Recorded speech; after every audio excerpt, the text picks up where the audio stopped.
This is the regular meeting. Today is April 17th, 2026. This is the regular meeting of the Urban Design Peer Review Panel. We have minutes to approve, and we have one project to review. So let's first approve the minutes. The minutes that you have in front of you relate to the Convention Center expansion and Redbird North Wing. Both projects were reviewed on February 13th. Do I have a motion to approve the minutes? I make a motion to approve. Thank you. Do I have a second? A second. Thank you. Everybody in agreement say aye. Aye. Yes. Anyone opposed? No. So great, the minutes are approved. Now, Ray, would you please introduce the project that we're going to review, which is the Fair Park Community Park? Thanks for being here. Fair Park Community Park, as I understand, is a neighborhood park for the Fair Park, South Dallas area.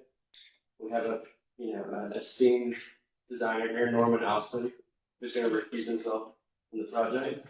But his team and Studio Outside are going to give a presentation. Okay, so that's good. Thanks, Greg. Good morning, everyone. For the record, I am Norman Alston of Norman Alston Architects. We serve as project manager for the Fair Park Community Park. And for the record, I accuse myself from serving on the panel this morning.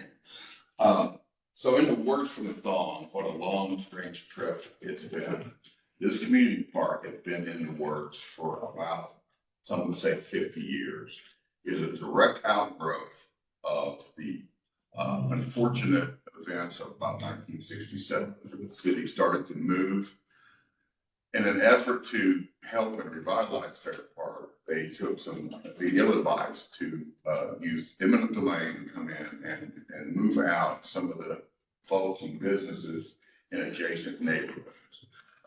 This is the subject of a book, maybe multiple books we've all heard of. It's an issue that has caused deep wounds with the neighborhood, with the community, which remain today. Because it displaced a number of local businesses and residences, the city for a long time has promised in compensation to provide a park for the community for their use. Among the things that they can, Fair Park is not open today, and some of those tensions remain, and this park is intended as to mitigate some of that. And so we're going to be talking about that this morning. First, I'll introduce who with me today. Again, we're the project managers for it. We don't get to do any of the design. That's what we do. We have with us this morning Alyssa Zifferman. She is the CEO of Fair Park First. We also have Heather Stevens, who is the fundraising consultant to Fair Park First, and is responsible to a large degree for us being able to do this at all. We also have Brad Goodman of Studio Outside. That's where the design comes in right there. And he'll do most of the talking in here. I did want to set the stage a little bit about how we got here. As I mentioned, this is a long process. When Fair Park First, and I'll also mention that Fair Park First is the development entity of this park. It is a city of Dallas land, or the main city of Dallas land. It will be a city of Dallas public park when it's all constructed. So, starting about 2017, 2018, when Fair Park First came onto the scene, as you probably all know, they got a contract with the city to redevelop Fair Park. But what's not normally noted is that was their job, but the first order of business was to fund and construct a new community.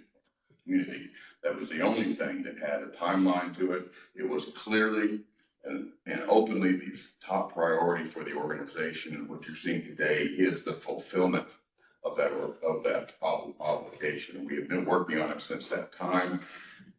In terms of strange trips, we've gone through many iterations and many considerations and jumped many hurdles in the way, but we're now on a great track with most of the funding secured and a new development agreement with the city imminent. hopefully. I'm not gonna be nodding when I do this. What I'm forgot to introduce Lindsay, Higgins with my office, so sorry, Lindsay. She goes, he does it all the time, so that's my bad.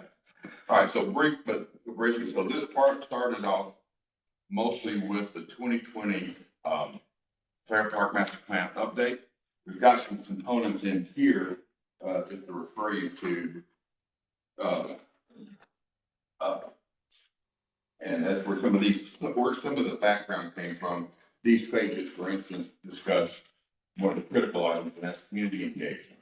There was a most extensive community engagement process with this project, to the point where even its location, the community was provided with multiple places around Fair Park where we could do this new park. The community, after literally hundreds of conversations and meetings, the community physically voted overwhelmingly for the location that you will see today.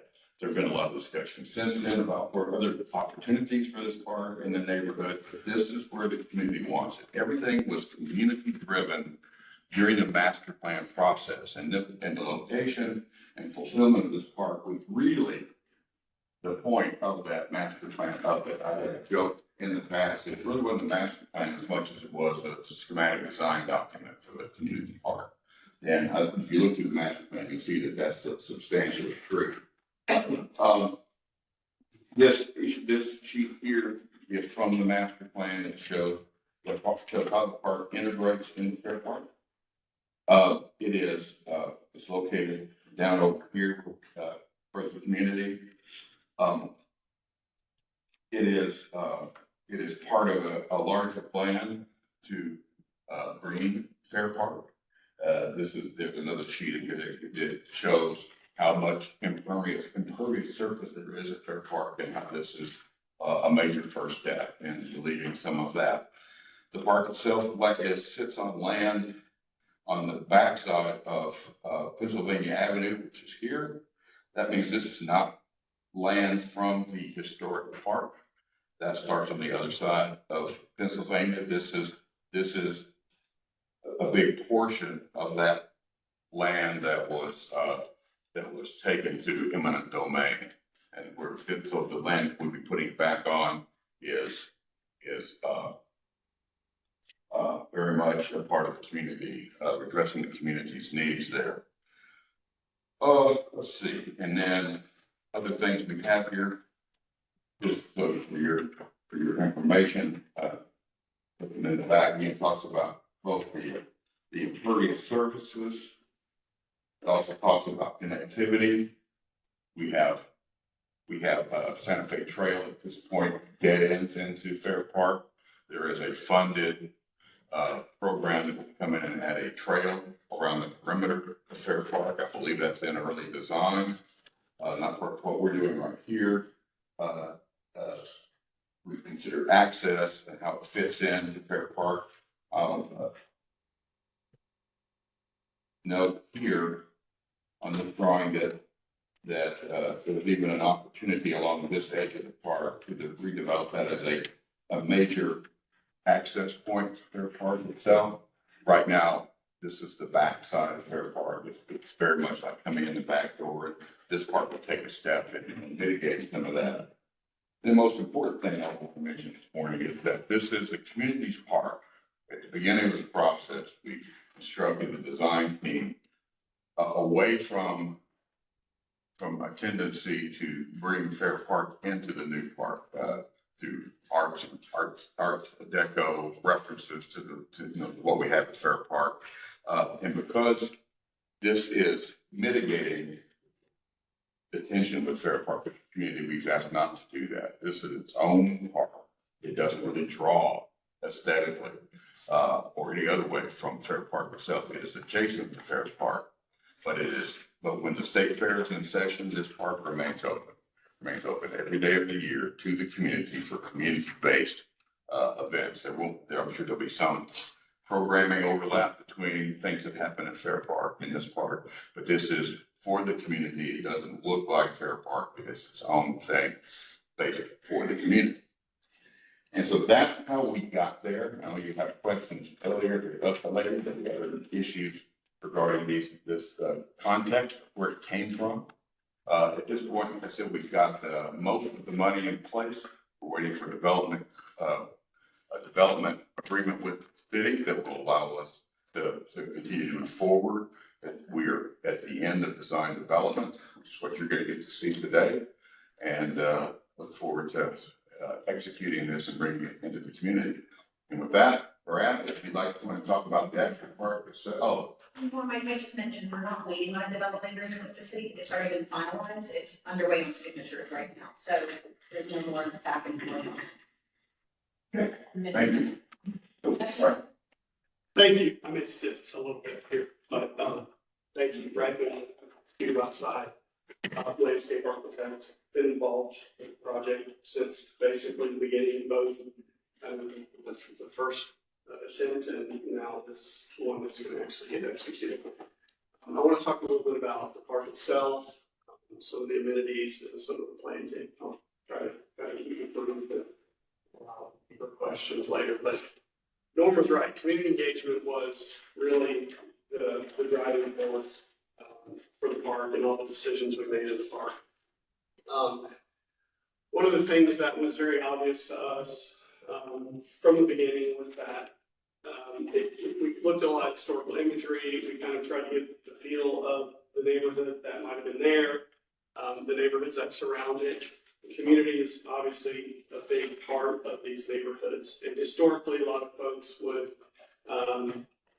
congregate. They would hang out on their front porch, and their neighbors would be on their front porch. People knew their neighbors. It probably is somewhat related to the lack of air conditioning at the time.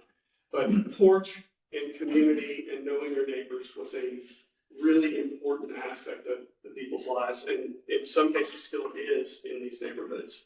And so we look through the lens of how do we make this like a porch? Like how do we make this the gathering spot where people can hang out for the community? So obviously there's some missing park elements within these neighborhoods, Mill Creek, Fraser neighborhoods, a lot of these other neighborhoods just don't have these type of amenities. So we really wanted to create a space, a center for folks to gather. So really that was the driving force, and that influenced a number of things. Just from a geographical standpoint, north is roughly up here, south is more to the bottom of the page. Most of those neighborhoods are to the south of this park. So we wanted the park as close to the neighborhoods as possible. Norm said we didn't want it to be part of Fair Park exactly. So that's why the remaining parking is to the north. It's a bit of a buffer between the park, between Fair Park and the community park. Depending on how long you've been in Dallas, you might call this different things, but the JEXA or Coca-Cola or Toyota Dos Equis is to the left.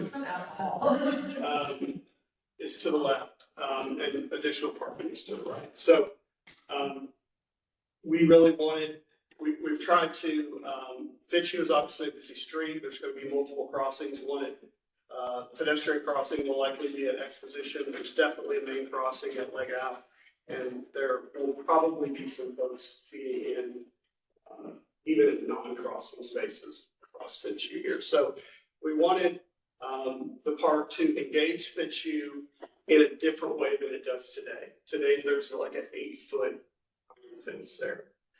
But there's also beautiful trees.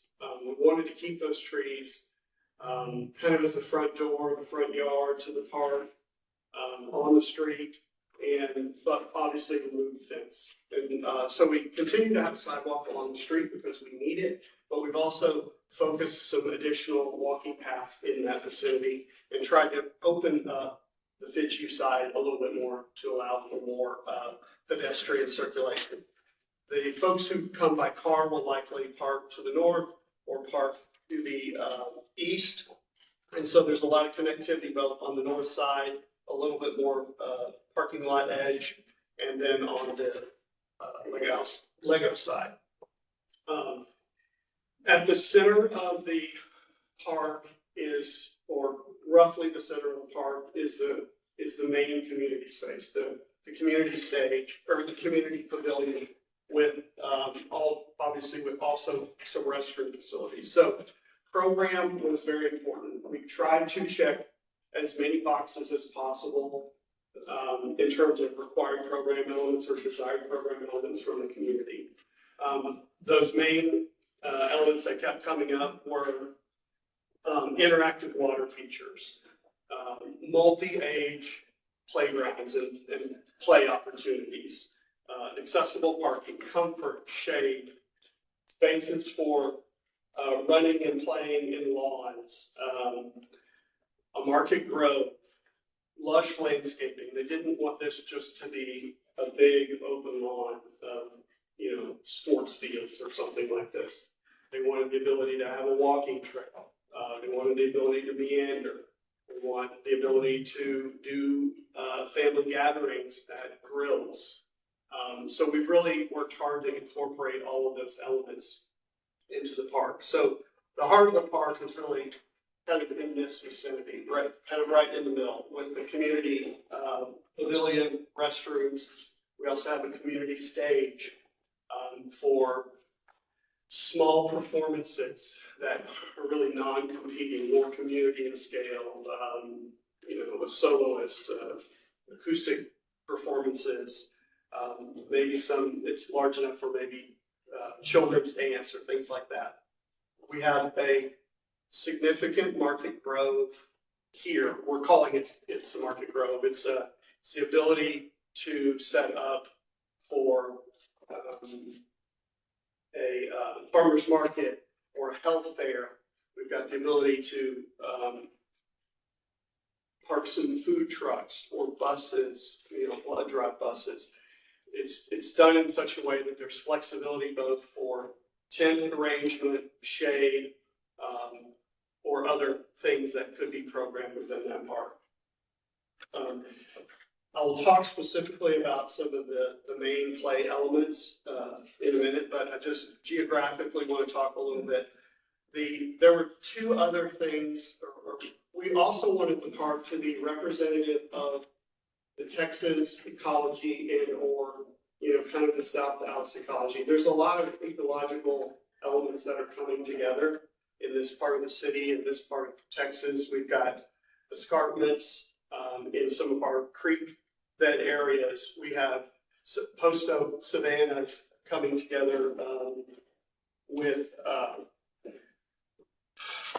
cross timbers and other elements. And so part of our strategy was to use the existing topography to tell a story about the ecology in the park. And so some of the elements, I may jump to this slide now. We have kind of not an exact diagram of the park, but generally the park slopes from the high side to the low side down here. And obviously, being an existing parking lot, it's just water draining to an inlet down at the very bottom of the park. We wanted to express the different ecologies, at least representatively in the park. And we've done that partly through a cross section here where our orchards and our post oak savanna type style is kind of in the upper part of the park. So our market grove is somewhat representative of that. Other areas of the park, we have prairie, river, creek, and bottomlands. So one of the things we're doing is trying to represent those ecologies in different areas. Up here in this area, we have some blackland prairie. We've got what we were calling the kind of the upper savanna here. Additionally, we have kind of a wetland riparian zone that really works with the slope of the site.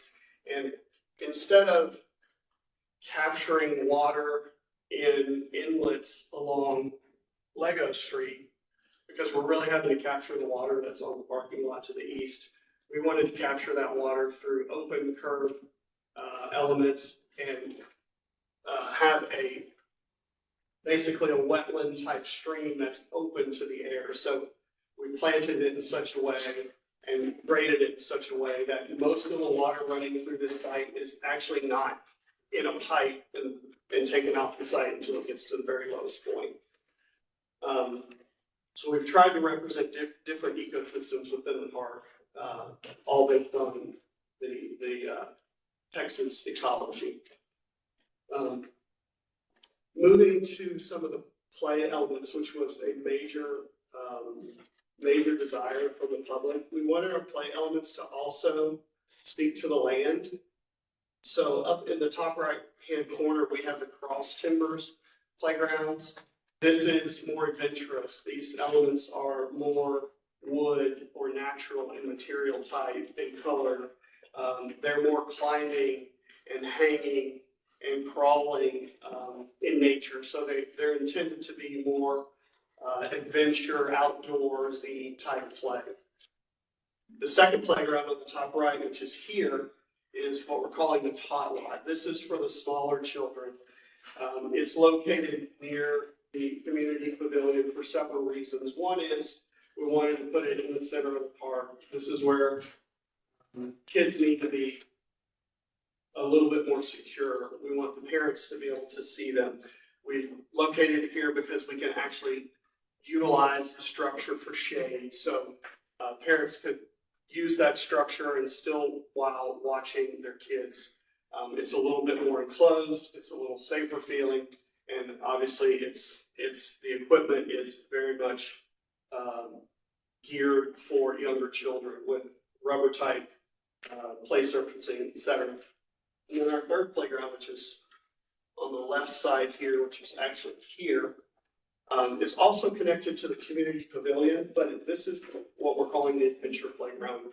It's for all ages. It's a little bit more intense play equipment, somewhat more traditional, climbing nets, berm with rocks, and also an interactive water feature, which is part of that, tied to the end of the community pavilion. We also have a dog park in the top left. We have several picnic areas with grills. We've got a couple small ones up here in close proximity to the parking area. We have a much larger picnic pavilion down towards the bottom, a little bit more in the natural area. Additionally, we really wanted big open lawn spaces to be connected to these structured elements, so that if you do have a small performance, you have places to lay out blankets to watch those performances, etc. And then we have the fitness loop, which is not necessarily represented here, but we have outdoor fitness equipment in this vicinity at the bottom, and the ability to circumnavigate the park with a like a jogging or walking loop. So that is a pretty high level. Is there anything that you feel like we need to add to that? I don't know what you're saying. Bit of a ramble, apologize, but good time to ask questions. Right. Anything else? No, I think both. Right, rather Norman, that's, clearly there's a lot of work that happened. Clearly there's history, Norman pointed out, you guys have been working for years on this. And there's a lot of detail we can see. But what is if you had to communicate to a potential donor in an elevator ride, the usual exercise that they give us. Hey, if you have a pitch, you meet the Mr. Donor, Mrs. Donor, and you have 15 seconds with that person. What is a pitch? How do you describe this place? Standardize, because we heard a lot of the nuance and history and detail, but big picture, what is it? I'm looking at it. This is Yeah, we're looking at one that actually gives. Well, so if it was a donor with their interest, that's what I would say, because there's so many aspects of what value this brings to the community. But I think high level, it provides 13 neighborhoods, a 15-minute walking distance to green space that doesn't exist now. And that provides a huge impact on human health. And given the fact that the majority of people live in South Dallas, age 20 years and less life expectancy than their counterparts, 2 miles more, it's a huge investment in human health. if you don't go into the focus of the history. And then there's the environmental component as well, which is a big component of the master plan. Which was kind of softening all the impervious surfaces that we have across the campus and knowing that we have these large swaths. Especially on that southern section, finding ways to mitigate stormwater, it's actually at the lowest point of the campus as well. And then also mitigating the heat island, which we know has reciprocating effects in the neighborhoods that are adjacent to it in the city. So I think that's another component as well as the health and well-being of citizens and neighbors as well as the health of the actual campus and surrounding area. But there's invest in people, and so the first part is how is it gonna impact you, right? And you know, Southwest Medical presented, and that's the first largest heat island in the Dallas area. This is the second largest heat island in the city. And I would chime in into that elevator, it's a crowded elevator. Okay? I would chime in at the end, you know, that what we've heard from the outset, and I mentioned in my preamble, it is a major equity step Yes. for the community. It is an underserved, community, and it's something they wanted, something that they needed, and the major benefit is it's bringing something to some of our citizens that they have long needed but not had. I'm very thankful donors give us more than 10 seconds. All right, so Brad, Norman knows about this, but what we like to do, the formats that we like to use here is first we ask them questions, if there are questions, and then we offer you feedback, which can be part of the conversation. And with that, starting with any questions for? Could I jump you just to ask, like, what sort of documentation are we in? Yes, yes. We've completed 100% DD. Okay. David, I'm a civil engineer, and traffic transportation background. Just had two questions I had. What was the factor that limited the park limit on the north side? Is that park being envisioned for the park, the one that you immediately to the north, phase 22? What's the question again? Yeah. What was the deciding factor that why the park stopped there and did not go all the way up to Pennsylvania? Go ahead. Well, yeah, there's a couple of reasons, but, one is, there is a commitment to maintain a certain number of parking spaces, is Yeah. that correct? Yes, for the campus, there's obviously two large tenants, Live Nation and State Fair. And they have heavy use of those small parking lots. So per the, working with the city, they have asked that we keep a number of spaces available, in this lot. So that is actually probably the main reason that there is that swath of parking that is not there. So but is that parking intended for people as well as when they park in Narberth? Yes. Absolutely. There are 60 dedicated spots for the community during any event. Like during the fair, you will still be able to go to that park and park in those without having to pay. Yes, Also, just wanted to ask, is that all these pathways that are running zigzag Yes, in the park, they're all concrete, is that yes, what all was supposed to also? yes. Okay. And then the sidewalk that's along Fitzhugh, there's an existing sidewalk, is offset from the curb by 5 feet. Yes. Is that being envisioned to be removed and replaced and widened, or is it not being left in place? It's gonna be widened actually, because, there's the Fair Park Food Trail going in that's being funded by. The one along Fishy? Yeah, Yeah. that's gonna be widened actually, where the loop trail is being connected to Santa Fe. Okay, that is good. But there are some, like, there's a lot of trees there. Yes. So in this plan, I'm assuming all those trees on the south side are being intended to be conserved. No, not exactly, but, there's a simple looking symbol here that doesn't have any, internal branching. These are the trees that we believe we can keep. So it's not every tree, not every tree is in.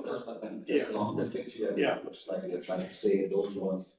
We're trying to save many of them, yes, yeah. I do think, that when the trail comes in and gets wider, it's gonna be a little bit more challenging. That's why we haven't preemptively done a wider trail there. So we want to The keep trail trees. will have some, Yeah. some. A lot of those trees, there's a really big berm there, and a lot of those trees are on the berm, and the sidewalk is currently very narrow, so a big intervention like a trail is gonna have a pretty significant impact on the existing trees.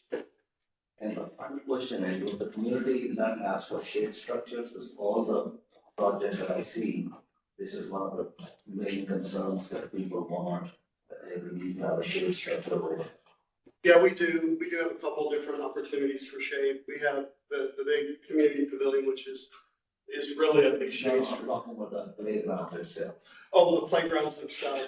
Well, what we've done in most of these playgrounds is we've integrated trees into those playgrounds versus a very traditional, wind sail type shade structure. So within the playgrounds, we've spaced the equipment in such a way that it's allowing trees to be part of the playground. So we will, maybe not day one, but there will be tree canopy cover within both of these playground areas. Yeah, I just want to make sure that was the community interested in shade structures on the playgrounds. There was not, that I was. don't remember that specifically. Wasn't specific feedback. They were focused on multi-generational, multi-age, sorry. What I didn't mention was that we have a significant list of prioritized, features and activities from the community that has been the guiding, program throughout this. For instance, the community made a conscious decision not to have, ball fields and things here. That was one of the options. So that's not the kind of park we want. And as we go through some design adjustments and everything, we have kept that list of features on top of the pile to make sure we didn't lose sight of providing to them the things that they clearly expressed were important to them. I love that it's flexible use of spaces where it could be tents, it could be, smart grid or whatever, so. It's great, it looks great. Thank you. Yes, my first question is about community engagement for this design specifically. I know in the slides at the beginning, we're kind of about the master plan and the location. Has the community had input on this design in particular? They have had input on the design that led to this, the first generation of this design. Yes. Back, I don't remember when that was, in 2021. At least the engagement part that I've been involved in, there's been a lot of engagement that has happened, without my involvement as well. But they have seen a version of the park that looks very similar to this. It was a little bit bigger, it's before we kept the parking. I would say if you looked at them separate, as two different plans, the original plan versus today's plan, you would see a lot of consistency in the language of the design. But some of the elements are different shapes or different sizes or in slightly different locations. The Market Grove was still in that location. The community pavilion was, I think it was in this location here, a little bit in a slightly different orientation, had some different elements to it. But generally, the adventure playground, like most of the elements are approximately in the same place and it has the same design language. But I don't know that they have commented specifically on that. March or May of last year, Fair Park first went back out and visited the community. Yeah, we did a series of this. Okay. The other thing that I think I'm missing is like a circulation diagram. Like I want to understand the entry sequence for pedestrians and for cyclists specifically. Like I understand the parking lot is there for cars, but this is really a community park. Knowing that car ownership is lower in South Dallas, how do you envision that that's actually working? I think the main pedestrian circulation is going, and potentially bicycle is going to be off of Lego Street. That's just where the neighborhood adjacent has the least, or the best crossing opportunity. And a traffic light crossings are planned Right. for the So that location. the Exposition Street doesn't go through to the other side. Correct. It's not a direct connect. There may be an Exposition that hops up later, but it's not a direct connect. So this is really the main intersection that pedestrians are going to use. So that's kind of, and then at some point like Norm said, there may be a more intentional front door to Fair Park, or secondary front door to Fair Park here. So that we haven't tried to program or populate this knowing that something might happen there, but the main pedestrian flow is actually coming in from that. For pedestrian traffic, and of course, Yeah. the other side is where the park will be for those who come. Right. On vehicle, they'll come in the top. Okay. And I don't see it called out specifically, but I imagine there must be bike parking plans. We do have bike parking. It's actually right here at this corner. If you zoom in real tight, Great. where we think those bikes will be coming in. Okay, and then what's the significance? I'm not sure how to pronounce this. Is it Gilgai Mima Mounds? Yes. Could you talk about that a little bit? It's just a natural feature that happens in areas that are relatively flat. They're basically pools that are created. It's just an ecological feature that happens in Texas. Not like an archaeological. No. It's more just like an interesting feature that most people don't know about that we tried to use as a tool to kind of help educate and plant in some areas. So. Okay. All right, great. And then on the paving diagram, it was a little hard for me to distinguish some of the blues. What is the fountain paving and what is the market road paving? I'm not sure if that plan, not exactly sure what plan you're looking at. What they have is older than this. Okay, so that's maybe one evolution old, but I can tell you the Market Grove is mostly concrete. The trees are in long, continuous open wells that probably will have decomposed granite in them because we want root volume. But we also need the ability for flexibility for tents and things like that. So the trees are planted in big, sort of open, wide, 8 or 10 foot by only, basically it's linear in this direction. Okay. So all of those trees are in one giant well. Yes, and all of those, and the remainder of that is concrete. The fountain area it's still a little conceptual, but effectively, it's going to be a system where it's a little more interactive. It's not running all the time. You really go over it and the kids will like press a button and then the water will start coming out of the ground and will kind of fall over a series of really low sort of stepping falls. And then will kind of drain out. So there's no long-term standing water. It's a pass-through system. And the programming will obviously have to be worked through, but Is the pass-through system, was that a budget thing? well, it's not only budget, it's also just the ability to maintain a splash pad type system to the level that you need requires daily operations, that, there have been issues already in the city of Dallas with listeria and other things at some of the other splash pads. So it's not really a splash pad, it's more of an interactive sort of water feature that looks a little bit more natural. Okay. Thank you. I think that's my question. Second, any questions? Yes, I have two. My first one is, I see that there's some sidewalk extensions and connections intended for the edges. Have there been any designs around the edges or coordination that's been going on to determine those connection points? I guess I'm not entirely following. So for example, in the northern edge, as it enters into the parking lot, there's two kind of mid-block, if you will. Yes, Sections. So is that intended to connect eventually up to Pennsylvania and have a? it's not really intended to connect to Pennsylvania, it's just really to provide an accessible route from the parking area. That zone is also intended to be like a long linear planted zone with like decomposed granite.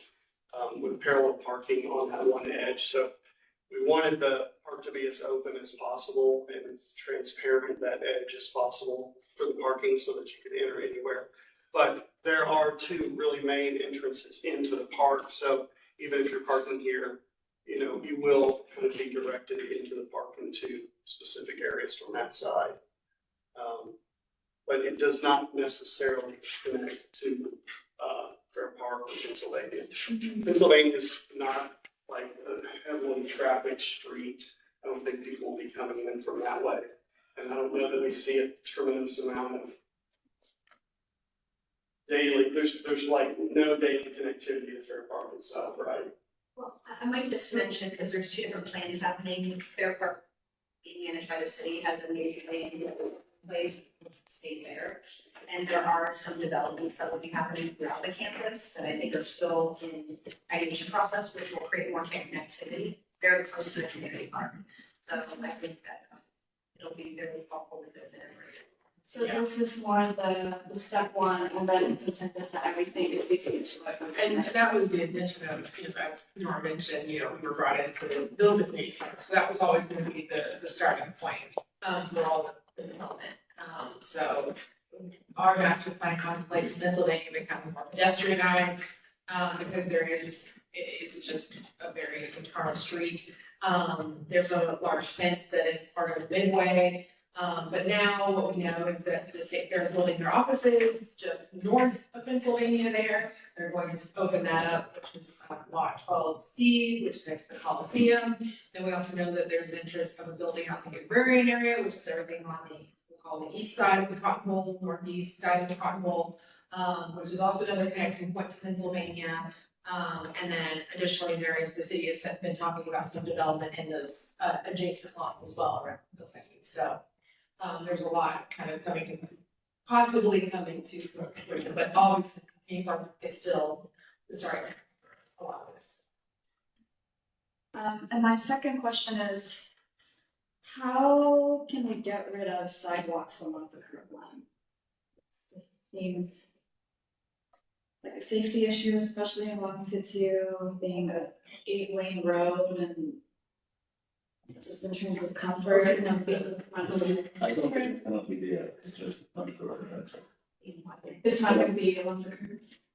I don't think so, because there's a trail coming in, and I understand, it's offset from the curb. Yeah, it's gonna be. That rendering is just not true.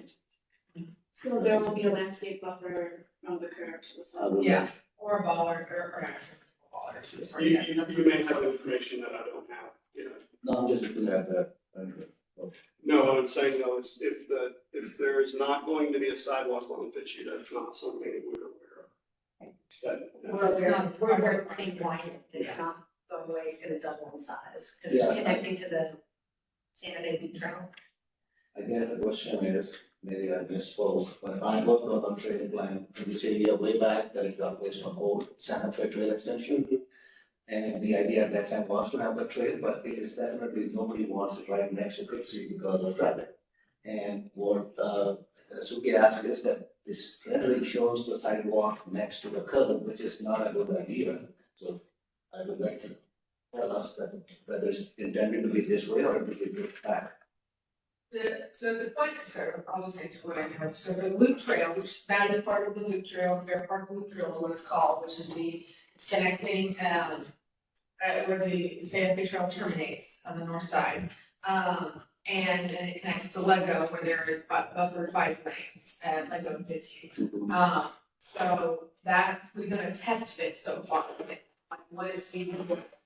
There's still work to be done, especially where the dark station is on the north side, but along this side, there is contemplated a buffer of some sort, that has not been determined if it's a combination of bollards of some sort or some sort of actual physical mitigation, or if it's going to be, there's not a lot of space right there, to be very candid with you. And they also were wanting to preserve as much trees, but this is not something that Brad and his team or the community park project is handling. This is going down to the city and county who is managing this project. I mean, I agree with you, it would be better if you're not, if that trail is not right, it's the way I had I would the anticipate. knowledge to design to it without guessing. I mean, it's that design was further down the pipe coming to you. So it'd be a- I guess the same question applies to the sidewalk along Exposition. Right. It's something we can look at and consider whether or not that sidewalk is necessary. Good. Yeah, Jim. Hi, yes, first of all, I really like the whole proposal. I mean, the Fair Park is such a event-driven place. And it's great to see actually a natural, green, park happening here. It's a great amenity to the place.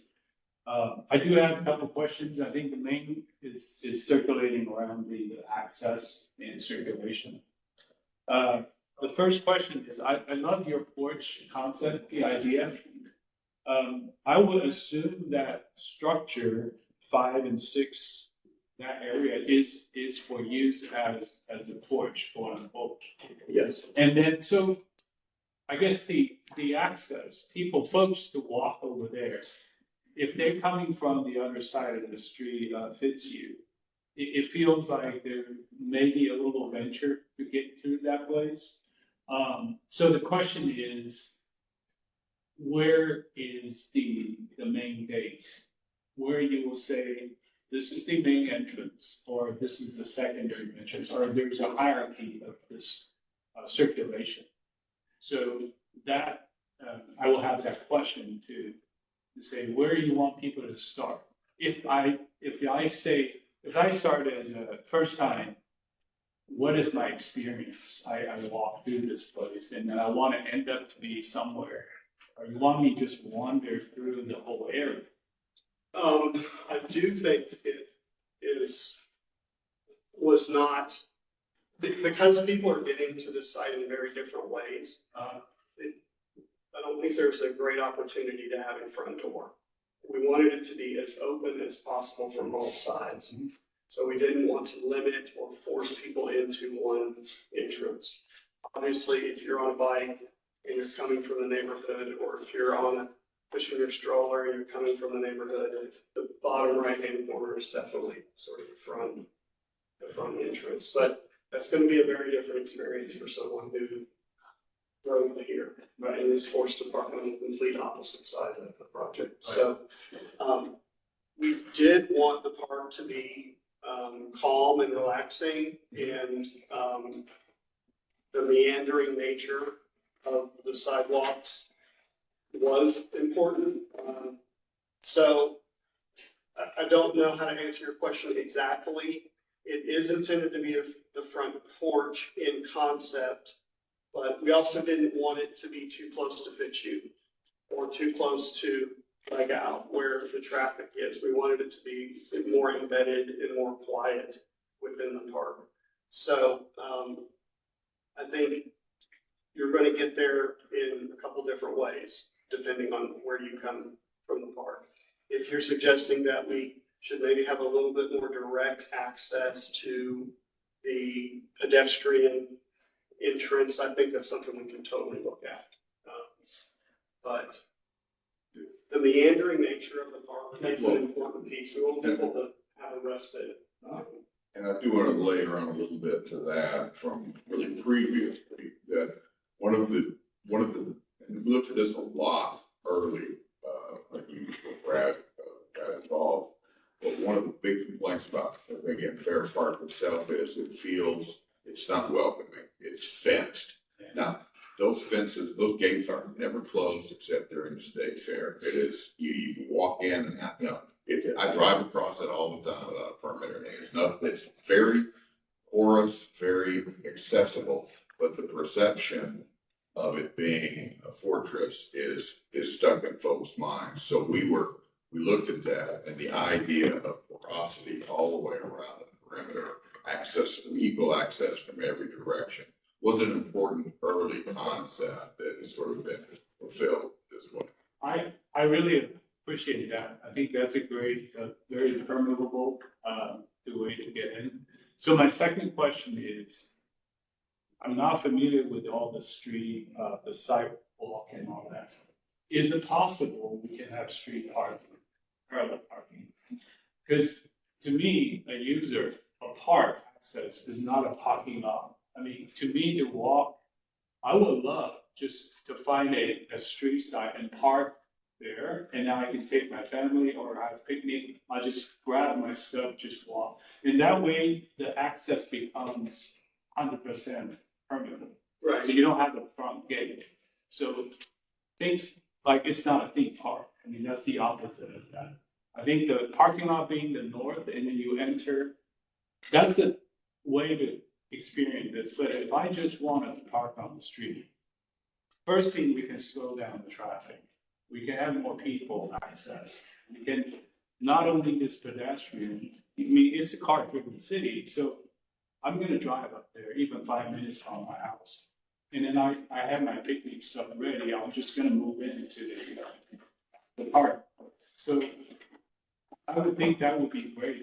So you have hundreds starting point to experience this park. To build onto your logic or the. I think parallel parking may still be an opportunity. I can explain why we don't have it everywhere. Just so you know the thought process, and that doesn't mean it can't be rethought, but, we actually put parallel parking on the top because we agreed just the feel of parallel parking is better. We could have done head in there, but I'm kind of trying to ignore the parking field above it. But we wanted to parallel park this edge. Lego Street, we could potentially add some parallel, but, at the Market Grove, we didn't really want to do parallel because we knew that this is going to potentially expand across in a big event. And this is where the access for food trucks or, a medical fair would potentially happen. And then along these edges here is where we're really trying to capture that water that's coming from the other parking lot. So those two things felt a little bit in conflict. That's why that edge doesn't even have a sidewalk. Because we're trying to capture that water and immediately get it into a swale in a planted sort of bio swale area and collect it and send it on through its way without pipe. That's how we got to no parallel parking on that side. Fitzhugh is probably just way too busy with street, never gonna happen. I don't think the city would let us do that. It's 3 lanes, people are driving pretty crazy along Fitzhugh. Exposition is certainly an opportunity for parallel parking. It would make the most sense along Exposition. The main reason I think it's not in there now is because we weren't quite sure what that future Exposition entrance is going to be, and it probably will redesign the way that you enter the South End Park. So, I'm leaving it as a blank slate, but that doesn't mean we can't parallel park it today. Thank you. Do have a question for you guys as well. With that year 2020 Fair Park Master Plan, what was the level of coordination, integration, or conversation that you had with the proponents of this master plan, assuming that it's been approved, right? Did you coordinate, what was the level of coordination? There was early coordination, it probably predates me, to be perfectly honest. So I can't speak specifically about that. That would have been back in 2021. Yeah, but different team, Norm might have a little bit more history on it. Absolutely. Well, as I said, the master plan was really a schematic design exercise for this park. Yeah. And so, its location, the things that go into it, some of the layout. Now, if you may not be familiar with the iterations of this park, at one point it grew to enormous size and included a parking garage. And then things happened and people woke up and said, well, that was a nice thing, what we're doing. And we've taken that same design and brought it back to a scope that's really more consistent with the original concept. And so this design that you see today is a direct, it's compacted some, it's a direct process of taking that bigger plan and just making it fit a little bit smaller side. And so we haven't, I don't think he spent a lot of time referring back to, because he started with a pretty well developed design that was completely straight out. The evolution of the master plan into an actual work. So yeah, it's the master plan provisions have changed some, but the part intention and design has changed less. For instance, the garage is as far as I'm not anticipated ever at this point. Okay. Thank you, guys. Who would like to start with feedback to the design? Just have one more question. Yes. Is that area that's indicated by the acquisition, gonna stay this way in the actual plan, or is that supposed to be developed? On the west side, that's Dos Equis Pavilion, that's Live Nation. They have plans, I understand they're considering, or actually designing, renovation to that facility, but we haven't seen it. There hasn't been any cross-pollination between their efforts and what they're So doing. it's gonna pretty much stay the same use. Yeah, there's no doubt that it's quite popular, I think, one of the more active and profitable things that exist at Fair Park today, so yes. And that's not that partial, if you will, is not within the purview of Fair Park First. The what, I'm sorry? Okay, maybe, could I volunteer to go first? Go ahead. Yes. My main area that I'm concerned about is about how it seems to be such a jewel box. I mean, you focus just on the park and the program. It's a lovely park, but I think it's really failing to be integrated on all of its sides. And I'm wondering, I think Fiverr was kind of hinting at this earlier about why is this the park limit? Like, why can't we grab across the other side of Exposition and Lego and, you know, I know Fitzhugh, that's a little bit different, but it just feels a little too bounded to be well integrated. Is that not an option to rethink that Exposition as a alternative of the park? As well as, you know, I would love to see that bike infrastructure that we talked about. Let's show the trail and its real capacity. I mean, that's my main concern right now. Well, and I think what you're experiencing here is the limits of what is currently available to the design team. One, I don't know, it would take you all to tell me how in the world we want to integrate this park into that dreadful parking lot to the east, to the north there. So it's, you know, I guess if you're talking about how the edge relates to the parking, I suppose we can do something about that. I agree, it's kind of floating out there by itself, but we think it's more of the beginning. a bell cow development. This is setting the tone for what happens here, not responding to what's there already, because we understand what's there already is problematic. I understand that. I think I agree with that sentiment. What I'm actually saying is I think that since this is setting the tone, we should be a little greedier and grab the edges and not let the edges stay the same, so that if you're in a car or if you're in a bike, it's not just that this is the new park, but like this is the new Fair Park, and look at the kind of complete streets, for example, that could be redefining what the new era of Fair Park could be. And it might be a little late in the game for that kind of ambitious thinking, but I think especially on the Fitzhugh side and the Lego side, just making sure that complete streets thinking is fully expressed to, you know, the design team's ability, given the orientation that you have. Making clear where the bike lanes are. I understand that these are really beautiful trees, and the landscape architect can always advocate for trees, but I think you should just be bold and expand that sidewalk, and to the point that we were all trying to make earlier. Don't have the sidewalk right next to this. You have a really generous landscape buffer, a really generous trail, and plant some really generous new trees. Well, let's do this.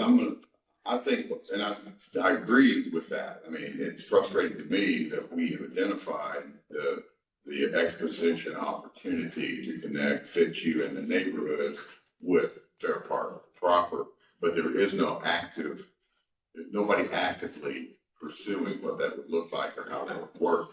We have no money to do it. We already know we couldn't do it. It's really outside of our purview. Anything on the outside of our boundaries is outside of our purview. I don't, and whether we can do it or not, I think with your recommendation, I might use that as an incentive to develop ideas that we would then transfer over to Dos Equis or the city and Parks and Rec about here's the kind of things we need to happen on this park to make it fully realize its potential. We haven't really approached it that way in the past, and you know, there's time and budget limitations that will make that difficult, but I'll be glad to talk to the client and look at, because I would love to set a little bit more of the concept for what happens. Absolutely, I think that's a great concept of park, is it? If it was our idea, it'd be hard to sell it. It's your idea. If this panel wants it, that's powerful. Yeah. It's powerful. That's why we're here. So that's not. The things that you're saying have not they have come up over the years. But just the constraints of the reality have prevented us from doing what you are suggesting in some ways.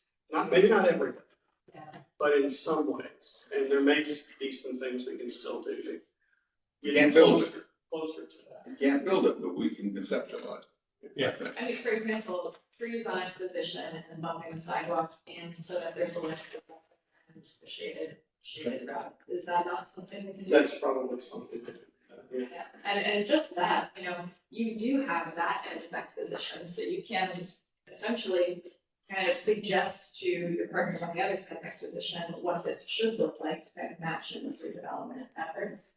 Yeah, I think the complete streets, gestures are really missing for me, and I would love to see more of that.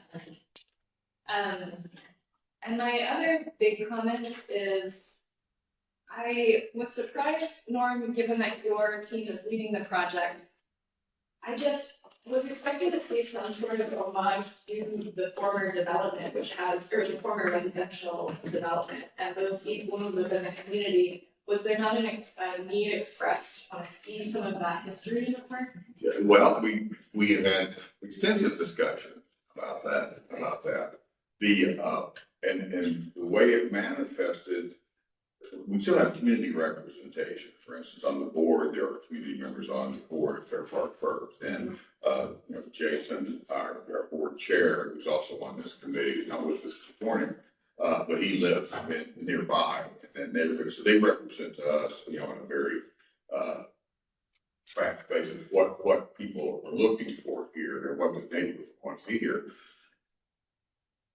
There's a limit to how much of that past they want to refer to here. That past is not altogether pleasant. The way they lost it is the biggest problem.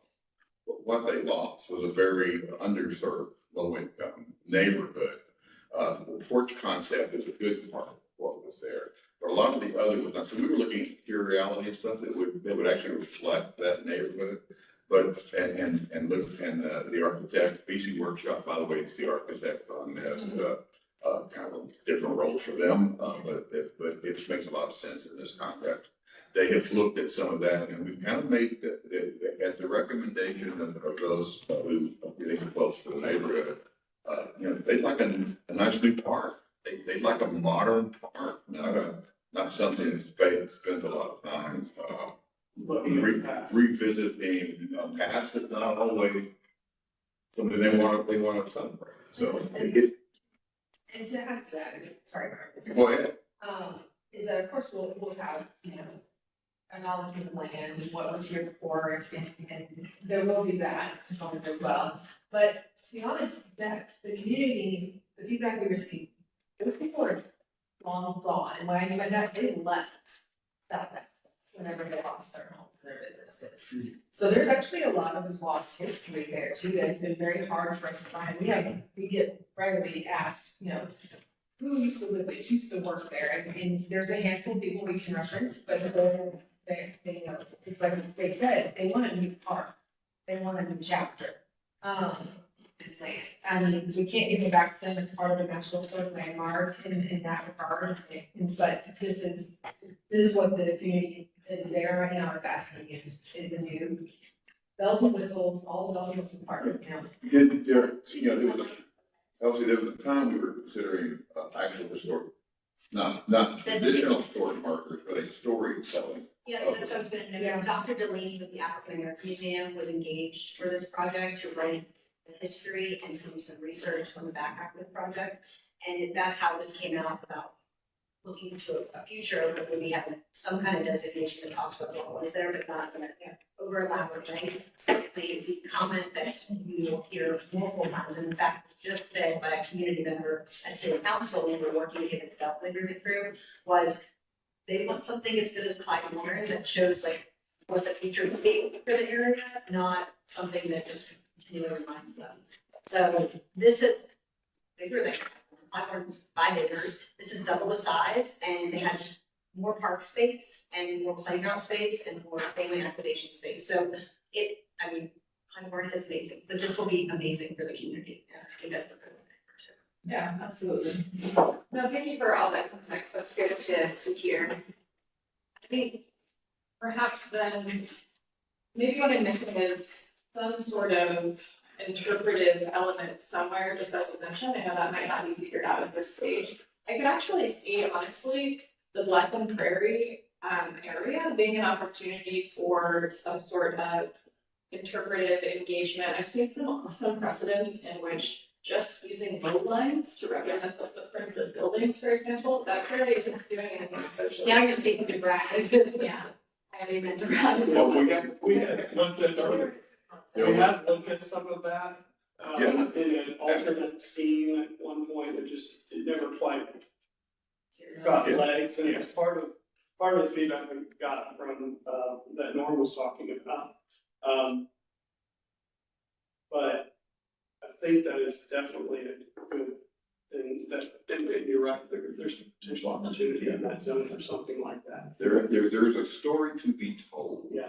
At this point, we don't actually know how that story is going to be communicated. And that's why we engaged Dr. Delaney. And there was even some conversations about art Yeah. and how we incorporate that, but our task at the moment was trying to get the art pieces built, and as much as we wanted to integrate the art, there wasn't a budget for art, so it was hard to plan for art and, or interpretation or things like that. So there has been some thought. It's maybe gone a little bit on the back burner because of pricing, budget, and just getting the park. You know, the first and most important goal is to get the park, right? And that doesn't mean we can't think of those, but. And just 2 things from the peanut gallery one more time, sorry, just 2 more notes. One is, the goal is the community's like, is this gonna be delivered? Are we gonna get a park? And then there are other pieces we can layer in. There's so much more that can be done. The first part is delivering on something that's been waiting for 50 years. It seems crazy to say half a century. So I think that's powerful. The other thing I just learned the other day, I thought would be worthwhile to share with you as an instant architect, that only 1% of Blackland Prairie, or true Blackland Prairie, exists right now in North America. So this will be a huge, I think, remnant of what was there and add to that percentage. No, I'm excited. I'm always excited to see Blackland Prairie in there, and that was going to be one of my comments. Is I hope that there is some sort of maintenance agreement with the city, because I know that City of Dallas maintenance, Blackland Prairie don't always get along very well. So just something to think about for the long-term success of this element. No, but thank you for that. Yeah, and I suppose I was bringing up the kind of concept of what was there before, because I would hate for it to just be a small plaque that had a historic photo and said this was here before. And seeing some sort of formal moves in the design could have been an opportunity. I understand we're at 100% DD, so that might no longer be possible, but thinking about creative ways in which some of that could be expressed physically and not just as art is what I would love to see. But it sounds like some of those ideas have percolated, so maybe they can resurface. Let's see, some smaller items that I wanted to mention include, this is sort of a personal crusade of mine, but I am constantly dismayed by the normalization of artificial turf in open areas. I really appreciate the integration of trees in the play areas. But I've done volunteer work with Texas Trees, clocking artificial turf at over 170 degrees Fahrenheit on summer days in Dallas. It just is like so hot and uncomfortable for kids and pets. So if there's any way to do the zero spots, I would really, really encourage that, if at all possible. I also feel that, there's a little bit of a lost opportunity with these lawns, these kind of flex lawns. They seem very similar in scale, and I wonder if there's an opportunity to slightly shift some of the more architectural programs or even the play area, so that they could either become one large piece or one of the lawn areas get amplified and the other shrinks a little bit. So just that there's a little bit more flexibility with the types of programs that could go on there. It seems that they're a bit too congruous, too similar in size. Let's see. I know that porous paving is typically more costly than concrete, but I wonder if there's an opportunity to integrate a hierarchy of pathways in the project so that it's not all just similar materiality, but maybe the main stretches are concrete and then potentially like a decomposed granite roof or something of a different materiality that is more porous and gives some more legibility to the hierarchy of circulation within the park. Could be a great opportunity, and also serve that function in terms of green infrastructure. And this is maybe a nitpicky landscape architecture comment, but I would love to see more of the planting gestures jump the sidewalk. And the sidewalk is visually to me looking kind of like a barrier between these little pieces of mosaics. And I think to create these more immersive experiences, you're trying really hard to integrate these beautiful and lovely Texas ecology moments into the park. If those moments could just kind of jump the sidewalk in specific places so that they're on both sides of you as a user, I think that would just create more of an immersive feel that would bring ecology forward into the experience of this space. And yeah, I think I will end by saying, I think the pavilions, it might just be the quality of the renders aren't doing them any favors right now. They're probably not. Yeah, I would love to see another iteration on those. I think that the pavilions are a really great opportunity for that kind of new expression of our community deserves, the best moving into the future. Something that's really iconic, that's unmistakable, that is of this park, and just pushing some of that architecture a little bit further. I know that, filming TikToks and dance events, I could see that being like a situation here, like getting really big on social media, so making it that kind of iconic moment that I think this neighborhood would really appreciate and deserves. So, that was a lot, but that concludes my comment. Great. Anybody else who would like to volunteer next? Becky, please. I think, you mentioned that you want the park to be forest all sides, but I think you're hearing the word hierarchy from all of us, and I think there is a hierarchy that fits the edge along Fitzhugh is your front door. And since this is gonna be the first project to be implemented as kind of a re-envisioning of State Fair, or State Park, Fair Park, I think that edge along Fitzhugh is really the opportunity to have that welcoming entrance, and particularly in the corners, because it seems like in the master plan, there's two big red dots, one at the intersection of Fitzhugh and the west side exposition, and then you mentioned the pedestrian intersection would be at Lago and Fitzhugh, and there's actually another yellow circle overlaid on top of that, and it says it's the micro-mobility gateways. It looks like there also may be a bus stop, future bike facility, the trail. I mean, there's all these micro-mobility lines that are intersecting, especially at that corner of Fitzhugh and Lago. So I'm wondering if there's an opportunity to at least open that corner up and provide the space for all of those people to enter at that point and have the amenities to serve those people. Like, is there going to be a bus stop at that corner? Is there going to be a bike facility service, or even like a lot of to fill your bottles up and put the bike, are there gonna be scooter racks that are gonna be needed, or at least space for that? And if that's truly your 100% corner, is there a design expression that really welcomes you in? Maybe that is your front porch. I don't know how conceptually, physically implemented, but it seems like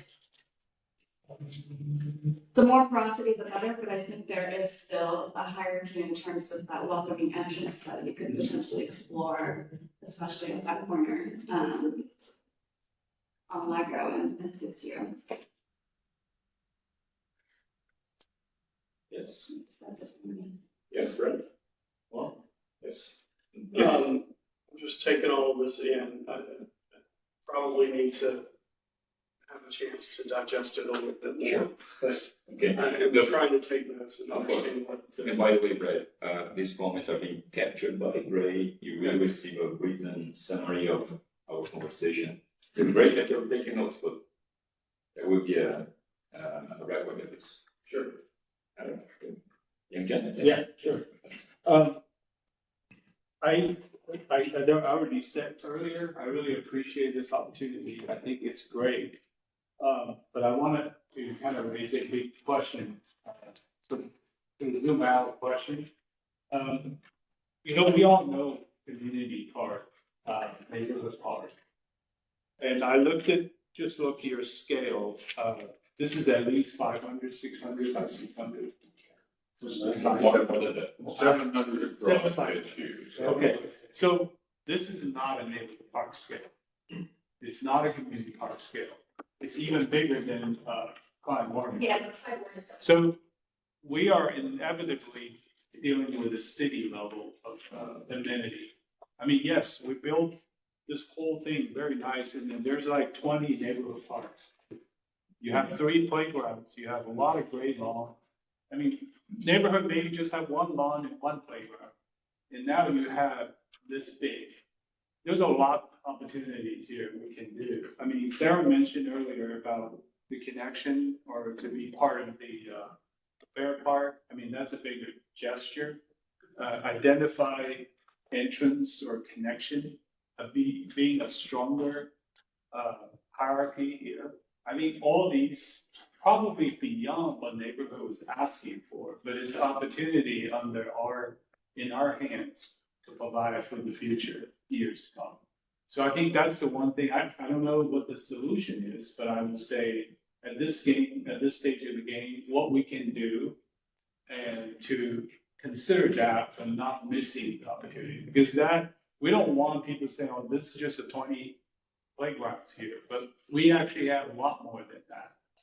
The second, I think I like to comment on, I love that section, but we didn't talk about the section a whole lot.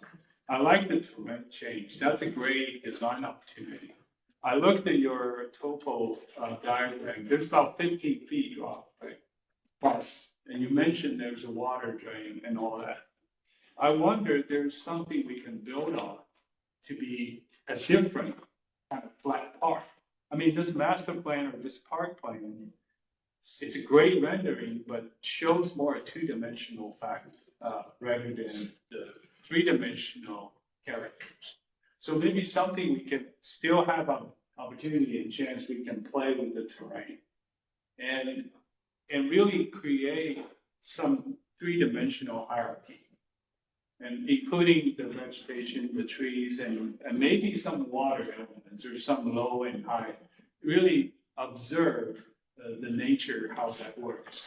I don't know that this is still too late to get incorporated and all that, but I think there's still opportunity to show this, how naturally water works. The other thing, I think the trail or the walkway, I mean, we all encounter in our own life is the bike and pedestrian and stroller, how they all mingle together. So you can't prevent people not to ride or not 5-year-old riding a tricycle. And then you got a guy with a ski suit going through, bike suit. So how are you gonna prevent that? I mean, that's another thing we need to be careful is we don't want to take over by these Dallas bikers. I mean, you don't want people to kind of, oh, that's a great place. Let's zoom in through this Zoom, to go through things through this place. So a lot of things like that, maybe it's still in the neighborhood park. We still make sure it belongs to them, the neighborhood. But if, again, the scale and the location may attract other city users, which can be a good thing. Can I piggyback? Sorry, that is I think that's my comment or suggestions. Go ahead. I was gonna piggyback on that opportunity idea, and I think it's also an opportunity to have clear opportunities for donors. Like I can see the meadow and the playground and the pavilions and a lot of people with philanthropic interest wanting to put their name on those. And that stretch along Fitzhugh, I mean, it's super visible and it's the entrance to the third park. So if there's like clear opportunities for them to put their name on along that edge, in addition to maybe that's a gateway, I think it would also help to potentially have more opportunities for the people to put their name on it. No, we haven't talked about how we finance it. Here comes Heather. I figured she'd be moving when I looked at her, but, we should probably make it clear that there are grants involved, but otherwise it's pure philanthropic dollars. There's no bond money or anything like that. We're looking at future tip funds or something maybe, but at this point, it's all philanthropy, and we will certainly be marketing it with additional opportunities for philanthropic dollars. I will say that we're spending what we have, and we're getting a lot of pressure to move forward, and what we're getting is diminished opportunities for impact. We could take philanthropic dollars to do more with a playground or something, for instance. Things like further advantage of the topography. We actually looked at that. They got value engineered out because you start moving that kind of dirt and bringing that kind of thing in. There used to be overlooks and stuff, and that all had to come out for the budget purposes. Plus, not many people are gonna write a check for dirt. They'll write a check for equipment, but they won't write a check for dirt. And so some of those opportunities are great, but to manage expectations, some of those windows have closed to us, but we will continue certainly to keep funding and enhance the activities at the park. I guess since you're in 100% DD there, it's probably been like experiential design, signage, wayfinding, all of that. There hasn't been wayfinding at the moment. Well, maybe that's. So there's an opportunity for that. Yeah, in the future, like signage for the park, like Clybourne Park, it's funded by Clybourne, and there's that main signage, and those could happen later, but I think it would really reinforce that idea of this park being like the face of a new identity. Just to add on to your philanthropic question, I think there are like 3 really important things that distinguish this park from any in the city that I think is really important to know. One is $13 million funded through public funding through the state and federal level. The rest is all philanthropic, so it's a nearly $40 million park. And so it's heavily supported by the philanthropic community. Additionally, we'll announce it. It's already included in the total amount of funding we've raised to date, but Global Fortune 5, their first investment in any park space in this entire city, has named the Market Group. And so it's a massive investment, not only in the project for construction, they've promised $2.5 million up front and then $2.5 million in the back end for maintenance. So it'll actually accelerate the first year of maintenance, which is really important. And then I think there's some very significant Dallas names that are going to be noted throughout the park. We just haven't announced them all out yet, but the Perot family are also supportive. It's the Perot picnic area. So there are a lot of investors. And then on the federal level, there is a grant called the Outdoor Recreation Legacy Program. And the city of Dallas has been trying to gain that grant for many years. The program's been around for 30 years. And this is the first project that's been presented, was awarded $8.6 million out of it. I think these are good things to know. Great, thank you. And just a couple of good things actually. One of the things was exactly the same that I would heard about. I also felt it's a great design, but if we can have slightly less concrete in some of those pathways, that would be helpful. I would say in terms of I understand budget, that is what's driving everything, that's why you can't have all the budget whistles. But one of the things to pick up on, I think which is the easiest thing to do, probably not cost as much money, would be to consider adding parallel parking along Expedition close to the posters after taking from you. But it would be easy to add, right? You're not a region. Anytime you actually, the reason I was asking before about the limits was I really wanted to see if we can straighten these out. Use the scale, but it's actually already pretty big park. It's a pretty big park already, so. But at least if we do that, it also allows opportunity for parents to drop off kids, or, the grandma right next to it before they go park somewhere else. So at least there's a very low hanging fruit, easy to do. I would also encourage, this is, Fitzhugh and that sidewalk is not part of their scope. It's a public right of way, so anything from there on the funds. But given that this part is gonna be done and all of the access is gonna, at least in the very beginning, gonna come from the south, I think we need to tell the city, traffic staff, that there's already that bike path immediately south of Fitzhugh. We need to spend the money out of their project to improve that intersection, because there's gonna be now a lot more anticipated traffic going from the community down into the park. So they need to make at least one of these crossings a lot more safer than what it is. And we already know there's a dark bus stop at Lego and Fitzhugh, there's a parallel bike pathway, so that should be our recommendation. And on the same token, we can ask the city, Fitzhugh is 3 lanes in each direction, but is it justified by volume, or is it just because it was built that way? And I guess we can ask them, is there any opportunity to eliminate one of those lanes? Because if it does, it will open up for the public part of the project, will give them, but we need to plant the seed now so that they know why do we have 6 lanes there. So, Agreed. And then this is just, I think what Sarah was saying, that I'm not a landscape architect, but after I hear it, I can concur a lot. That these 2 parts, which are especially 1 and 4, because they're about the same size. So I was wondering that why, I'm sure you guys thought about it, why not make one, like reorient that, the number 3, the stage, to kind of cover all of that area, eliminate some of that sidewalk, so it becomes one big space if you shift number 7 to the southwest. But is it because the community did not want a bigger, much bigger space? No, they didn't. 1 is really oriented towards the stage. Yeah.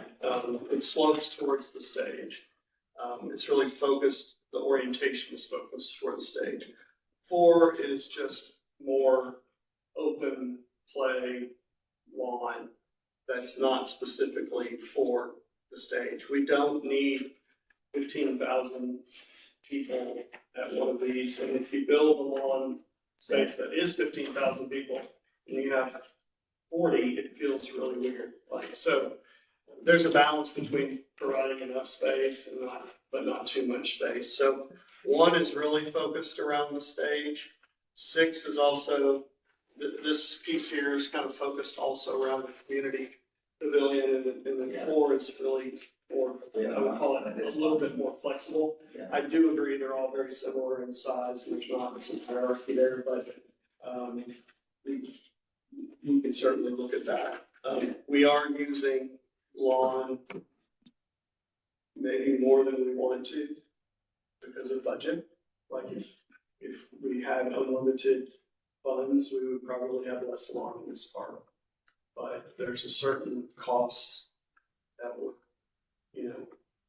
dealing with. So we can look at adjusting the scales of some of these for sure. And then I think my one final, this is just, what I see in the industry happening around. Was there never a desire from the community to, I see we are putting 2 playgrounds for toddlers and, younger kids. No discussion on potential amenity of a pickleball court type facilities, which can create more activity along the picnic, where they're doing the barbecue pits. Well, I will say this, when this project started, nobody knew about pickleball. Because it was pre-COVID. But no, I've always lumped their clear desire that this is not, that it's not a sporting activity kind of play. That's not.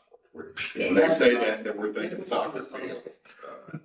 I've known 2 people who needed hip replacements from playing pickleball, so it sounds like a sport to me, but we won't argue that here today. But those kinds of formal things have really not been part of the program. I don't know if that's something that we would, I don't know if they would want that or not.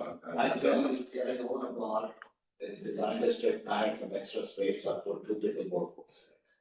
My place is closest to South Dallas, and every weekend, it is heavily utilized, and about 70% of my patrons are African Americans.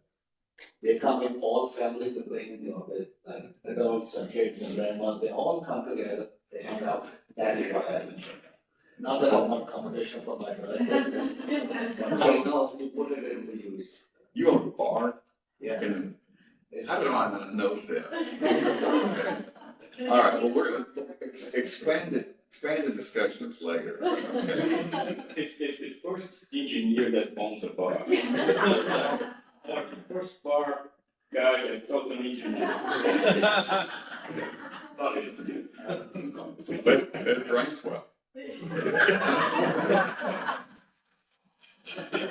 You also notice, now it is explained. The fire as an engineer was advocating for less concrete. Yeah. That's the engineer that everybody likes. Oh, man. What that? Okay. Okay, any other comments? No feedback? I just want to offer my feedback. Now, Brad, Norman, you heard from everybody on the panel. The idea is great. There's no debate that it's about time to get something going in Fair Park. I moved to Dallas over 25 years ago. When I got here, people were talking about Fair Park. They're still talking about Fair Park, not much to show for it. So great to get it is partially funded. So 33.1 or 30, wow, basically 34 of it is funded. Well, more than 3/4 funded already. Although this will happen. So this will happen. So congratulations to everybody for the perseverance, for keeping at it. That's a good. That's great news. Allocates more of this. And thank you for bringing the project to us. It's not we are all designers of some kind, and it's not always comfortable to open up your work to the feedback. So we appreciate it. That's courage. So thank you for sharing. But the spirit of the board, of the panel, is to offer constructive feedback. As we say, as we all know, right now, yes, we are in PDs, maybe late PDs, final PDs, maybe a little too late in the game, but still, it's just lines on the paper. Those things can still be adjusted, modified, and that's where we are. That's where we arrive here. You heard very good comments today. From the panel. I want to reinforce comments that you heard from some of my peers. And I'm not going to get into detail, but what strikes me as perhaps a missed opportunity is the issue of scale and hierarchy. You heard these 2 words today already. What I want to reinforce this notion. The park as designed seems to have several great moments, great spots. What is lacking to me is a overall consistency, overall approach, overall driver That's what I miss. And along that line, how will it integrate with the new future expanded, enhanced, developed, or developed fair park? So my fear is that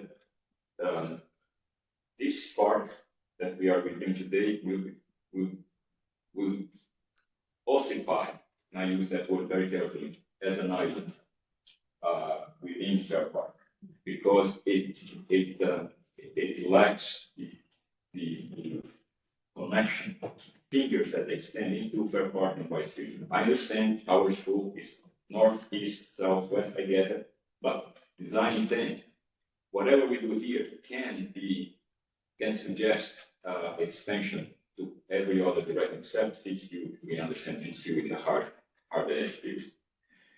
So that's the broad comment that I have to offer to you, that I want to share with you. Getting to illustrate my point, I was trying to measure here. I don't have a scale with me, but I was trying to understand. You told us this is about 700 by 600, yes? And as we get down to the scale of these several spaces that we have within the plan, most of the spaces are relatively small. They are the size of a typical urban lot. If we look at the number 18, the Blackland Prairie, the Blackland Prairie, as we have identified here, the size of a typical urban lot. So my question is it enough to establish a Blackland Prairie spot, an urban lot? Same thing with the, what is it called, Great Lawn. The Great Lawn is the size of 2 urban lots, 2 houses. Is it a Great Lawn? And so on and so forth. Every other space that we have here has the consistent scale, but that's exactly what I'm questioning. The consistent grain, that's exactly what I'm questioning. Shouldn't it, and again, this some of my peers already alluded to this, shouldn't it be both? Couldn't it be both? Neighborhood, yes, this is for the neighborhood, we get it, loud and clear. But there is also the fair park next to it, and there is also the city. Because this is 10 acres, it's double the size of Clydewater Park, and Clydewater Park, being 5 acres, only attracts people from all over the city. This being 10 acres, should it too be able to be invited to accommodate people from all over the city? So that scale is not recognized in the plan. Clydewater Park, good or bad, not judging, but it does have a drain or drains that accommodate both grand events and me and my family and my friends, 3 or 4 of us, both. So that's the trick. I know that's not easy. And Brad, you alluded to that. We can't have this park is not going to, it's not meant to be grand, expensive lawn for soccer fields and okay, we get that, and you're right, it wouldn't be appropriate. But I believe that successful spaces like these that work on a Tuesday afternoon and also on a Sunday afternoon, Tuesday morning, Sunday afternoon. Tuesday morning most likely is going to be small groups of people, maybe children, maybe parents and toddlers. But on a Sunday afternoon when the weather is nice, there's going to be 2,000 people here. Ideally, that would be great. So what the magic is to design for both, and that's what I think is the both scales. One of us here suggested, how about we connect number 1 and number 4, Great Lawn and Sunny South Lawn? Well, that's a hint into the direction that I'm referring to. Now, I said I wasn't going to be specific, but I do have one specific suggestion. Number 3 is a community stage that belongs to number 1, Great Lawn. From experience, I don't know how you guys have, I don't know what your experience has been with this sort of convenience stage in public parks and public spaces like this. But stages need, quote unquote, back of house.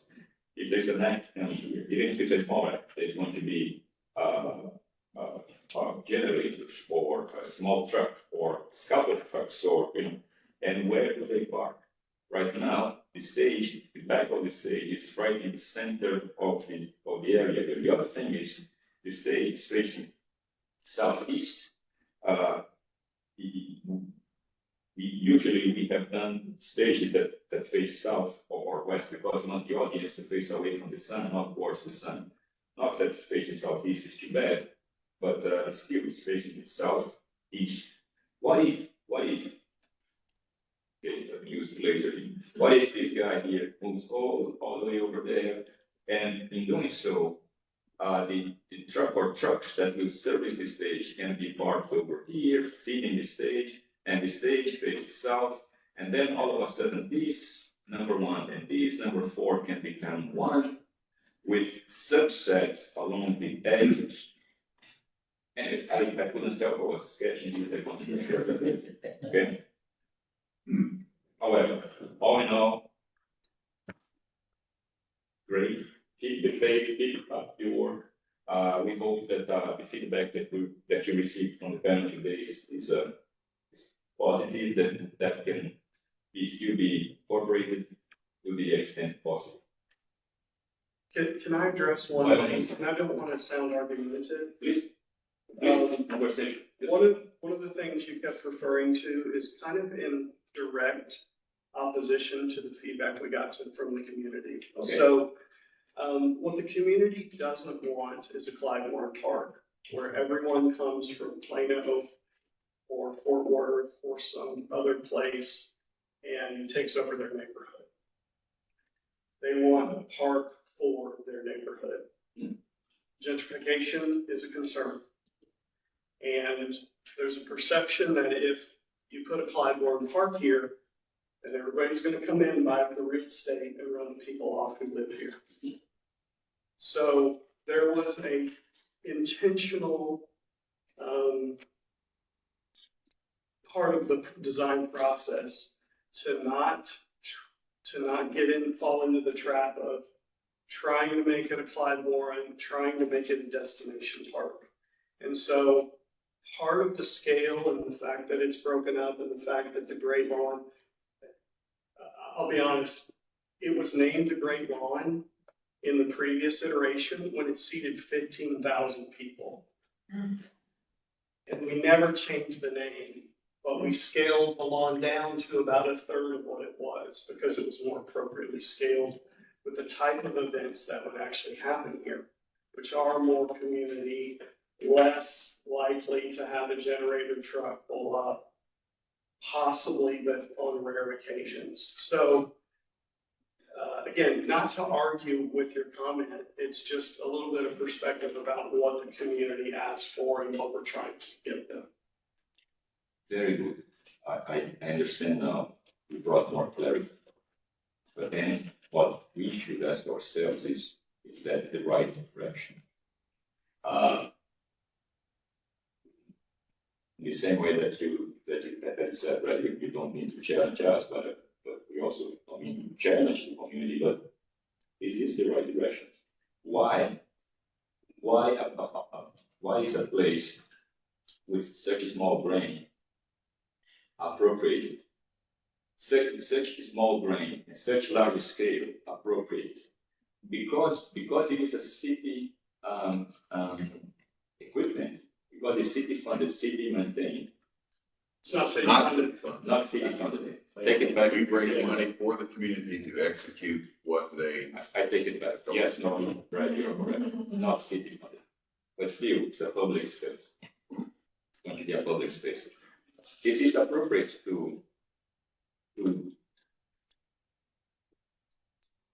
determine that only people who live in the neighborhood, design it in such a way that only people who live in the neighborhood are going to be welcome here? So that's almost the is it really? I'm not advocating for Clyde Warren Park. I just use it because it's an example that all of us understand. Remember, I'm not asking for glitzy stuff that sometimes Clyde Warren Park has a little too much of it. Not asking about that. I'm using it just as a reference for scale. That's all. But I do question the idea that, well, if we make it a collection of several small spaces, then it's going to be good for the neighborhood, and it's not going to invite, maybe. One, really, I don't know, if we look at go back all the way to Olmsted, I think there's both, there can be both. There can be community, there can be neighborhood, there can be city, there can be region. I don't think it's, I'm really skeptical for that approach. Norman, you have a look. I will look at it, I think we're gonna have to continue this at his bar. Because I would also, not we shouldn't be argumentative, who says you're not invited? Well, That's not what this is, and that's not what they said. You're welcome anytime. You're not gonna be able to play pickleball there, at least not in the short term, but I don't know if I read that much into it. and reacting to what I, Okay. and I'm using it again as the basis of my feedback. Hierarchy and scale. When you, by all means, neighborhood, city, region, given that we have 10 acres here, shouldn't we cover all the spectrum? That's in a nutshell, that's what I'm referring to. Jericho, I'd like to kind of talk a little more about you men, are you welcome or we welcome? I think this is a bigger question I pointed out, right? The scale is so big. For the neighborhood, is any study done? What is the appropriate size for a neighborhood park? Community park. So if we gave them more than we need, say we have 10 neighborhood park here, is that best use of land? Put it that way. I know there is a way to give it back, right? This whole thing is to return and give it back to the community. Is this the best use for the value of this piece of land?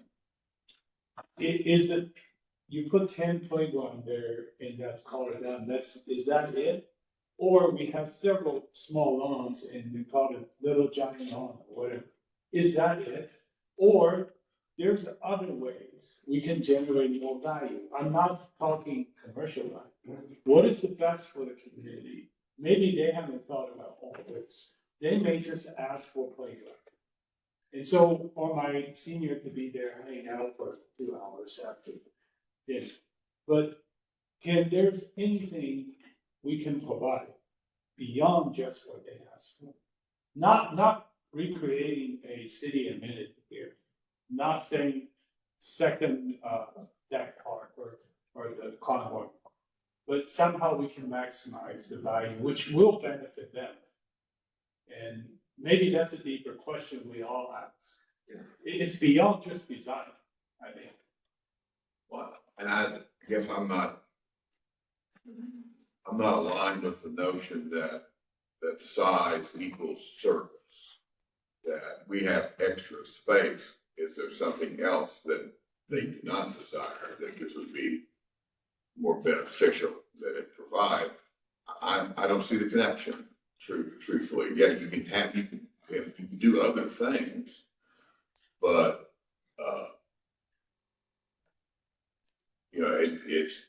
but we're addressing again.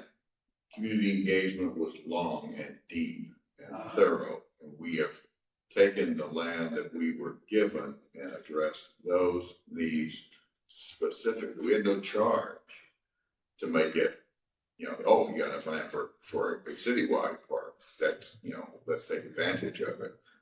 This answers the charge, and I think the charge was legitimate. I don't know that. That is a need, really. I'm just saying maybe perhaps there's a basing, there's a way for future or reserve for future development, or something like whether we use it all, just cover them all with all the limited funding we can do. Maybe it's a better sort of master plan inside a master plan approach. I'm not 100% sure. I mean, again, this is beyond design. I mean, for a studio outside to do this, sure, we can plan a beautiful park. But if the charge is we provide this, but we reserve or we see future development of this entire neighborhood in this south area, And that could be something else to talk. Well, okay. That's, Yeah, I will, I was gonna say this in a full conclusion, but, you know, we have limitations, there've been lots of good ideas, things that I appreciate. And I think you can count on us to respond to those and take the good ideas best, you know, when we can. We have limitations, funding sources. In particular, we've also got, we haven't brought it up, we've got a very aggressive timeline requirement as part of our development agreement. What we're gonna try to do, we're gonna look at and consider and see if we can incorporate all the good ideas that came from this year. I can't promise all of them at this point from us, but I do like, there's some good stuff in here, to my mind. Just, I just want to add one thing. Yes. I think it's fun, and it doesn't need to be said, but I'll say it. This project, and obviously the campus and fair park is overly politicized, right? It's a very political campus we're working within. Yes. And there's probably a lot of things we're not saying because we have been put into a bit of, there are constraints that are part of, our early contract, so what we're working on this development agreement. So I do appreciate you guys pushing this because I do think having this in perpetuity is something that help us further the design and finesse it even further because we are put into a bit of a box and that literally and also metaphorically. So I do appreciate you guys, you know, pushing us outside that box. But we're happy to see what we can do with y'all's expertise and guidance to further us. Because I'll be candid with you, a lot of stuff you're saying, we're biting our tongue because we've wanted some of these things, right? And We've got drawings of some of this. oh, we do. Yeah, I mean, yeah, but we, But I think the special thing about when new spaces are created in a place that has not had new space in a very long time, one, it's fulfilling something that the community has waited very patiently for. But I think also when Clybourne Park was built, or even Southern Gateway was happening, what was the vision? It expands, right? So Clybourne Park, nobody thought it would be that No. busy and that important to the community. Yeah. And so I think there's a little untold future of what this will hold for both the community and Dallas. Yeah. And I think that's kind of special, like starting somewhere, and I think the developments that will happen will complement and it will set the tone for it. So I think it's important. and I would again point out that one of the things, your comments, you know, that we will have will be a useful tool in pushing against whatever boundaries we find ourselves running up against. We appreciate that support. As you well know, We hope that's what we do here. we cannot, the panel doesn't direct, doesn't dictate, but the panel has influence, let's put it that way. And when used the proper way, that influence goes a long way. So that's what we hope that we have provided to you guys here today. Thank you. Thank you. Again for coming over. Thank you for sharing the work openly. And once again, we hope that you took our comments in a positive way. This is quite robust. I do appreciate the conversation. Anything else? Good. All right. Great. Thank you. Yeah, thanks everybody. I will say pickleball is a sport. Big one. for the record.